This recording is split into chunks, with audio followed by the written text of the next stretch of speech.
What's up, everybody? Good afternoon. Hope you guys are doing well as we continue to move through the final stages of the NFL playoffs and the, I guess you would say, beginning to middle stages of the head coaching carousel game. So I saw this tweet on X last night, and it really caught my attention.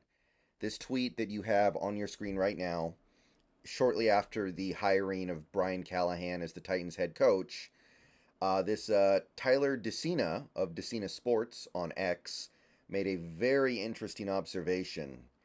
And I think this really illustrates the problem with trying to run an NFL team in the modern era with a defensive minded head coach.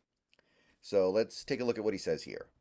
With the Bengals needing to replace Callahan, this means that every team in the NFL has changed their offensive coordinator since the 2022 offseason. I want to repeat that. With the Bengals needing to replace Callahan, this means that every team in the NFL has changed their offensive coordinator since the 2022 offseason. We are entering the 2024 offseason. That means it took 2 years, effectively, for every team to cycle through a new offensive coordinator. Every single team. There are offensive minded head coaches, defensive minded head coaches, balanced head coaches out there, all different kinds of coaches. And every team, I'm pretty sure, has an offensive coordinator. There have been teams in the past that kind of just went with their head coach. Like I think Jason Garrett did that for a little bit, but every team I think these days has an offensive coordinator. And in 2 years, every single team has had to cycle their OCs in some way, shape, or form.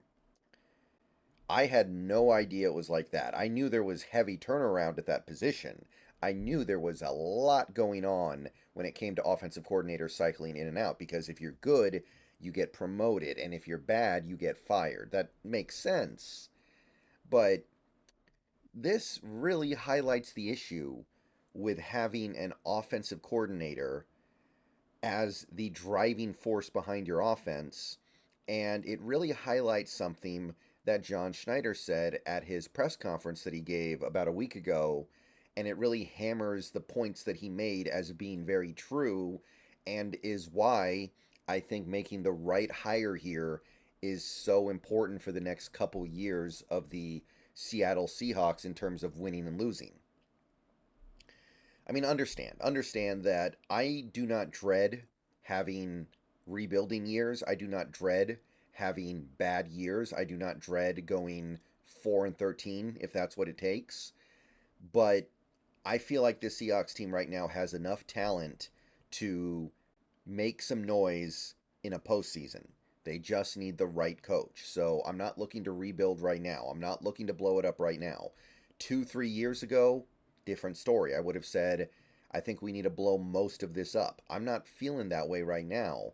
So I want to nail this, but I'm looking at something like this, and I'm thinking about what John Schneider said about how having an offensive minded head coach allows your offense, most noticeably your quarterback, to develop a level of comfort and a level of synergy within an offense because that head coach is not going to get promoted, right? Like head coaches, once they become a head coach, usually don't leave. It happens every now and then, but typically they'll retire or get fired or have some mutual parting of the ways.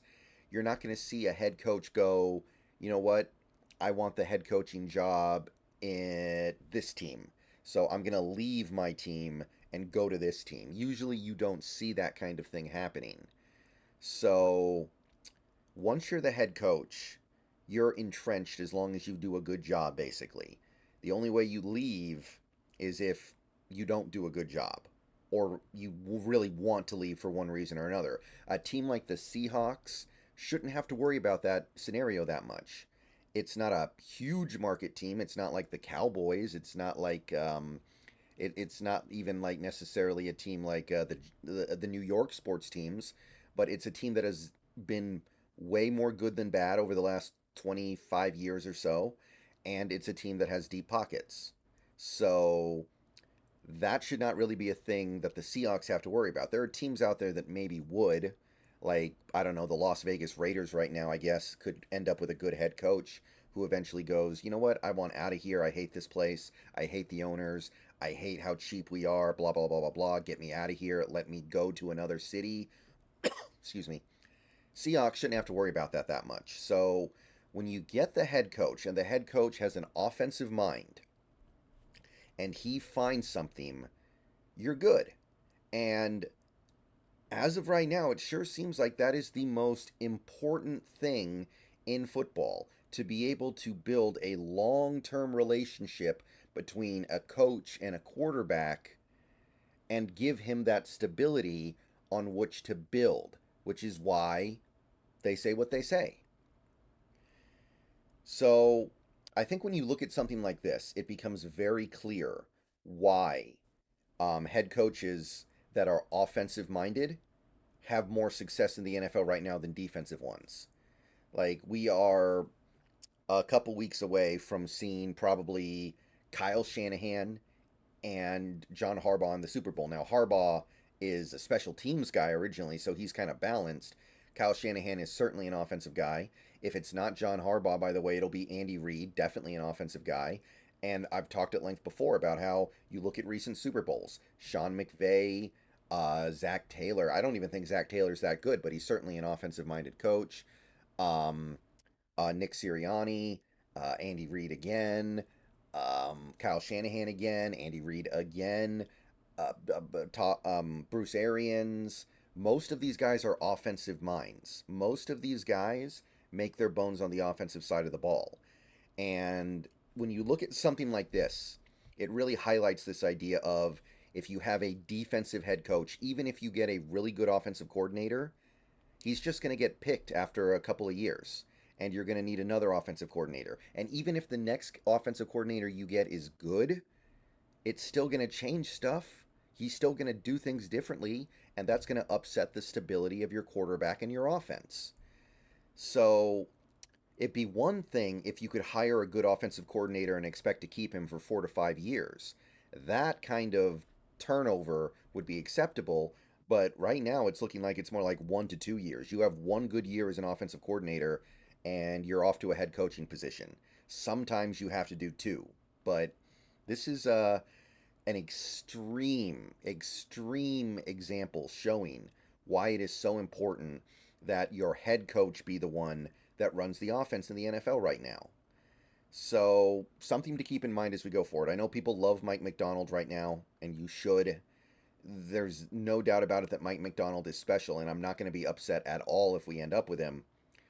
But at the same time, we have to ask ourselves, how do we find stability with an offense?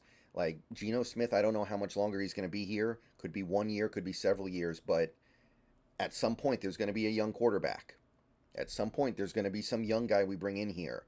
And the best thing you can do for that guy is give him stability with a coaching staff and offensive teammates that he can grow old with.